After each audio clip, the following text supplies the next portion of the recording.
দয়াময় আল্লাহর নামে আমি এস এ বিপ্লব।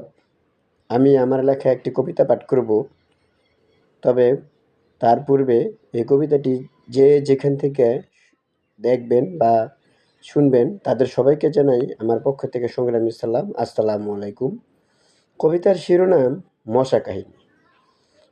মশা কাহিনী কেন দিলাম? কারণ আজকাল মশা অনেক বেড়ে গেছে। আর এই মশার কোনো ওষুধ দেয় না। ওষুধ দিলেও ভেজাল ওষুধ। ওষুধে মশা মরে না। অর্থাৎ বলতে পারি মশা নিয়েও নানা কাহিনী চলছে। এসব চিন্তাভাবনা থেকেই মশা নিয়ে একটি কবিতা লিখলাম। নাম দিয়েছি মশা কাহিনী। মশা তো ক্ষুদ্র তুচ্ছ, তবুও আলোচিত আজ দেশ বা বিশ্ব। মশা নিয়েও চলছে নানা কাহিনী, তাই যেন পিছু ছাড়ছে না মশার বাহিনী। সারাদিন থাকে চুপচাপ, রাত হলেই করে উৎপাত। দিনে থাকে ওরা আড়ালে, রাতে দল বেঁধে আসে সরেজমিনে।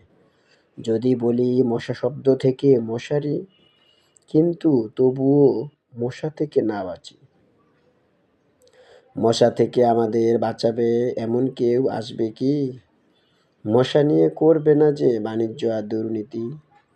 প্রশ্ন থেকেই যায়, এত মশা বাড়লো কেন? মশাতেই মারবে যেন।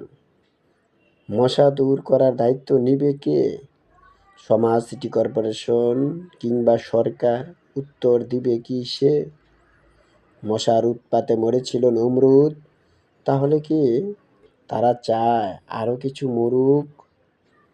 মশা দূর করতে সকলেই এগিয়ে আসেন, আড়ালে নয়, কাজেই না হয় প্রমাণ দিলেন। ধন্যবাদ সবাইকে। যদি আমার লেখা আপনাদের ভালো লাগে তাহলে আমার লেখা সার্থক হবে এবং উৎসাহ উদ্দীপনা সাহস পাবো।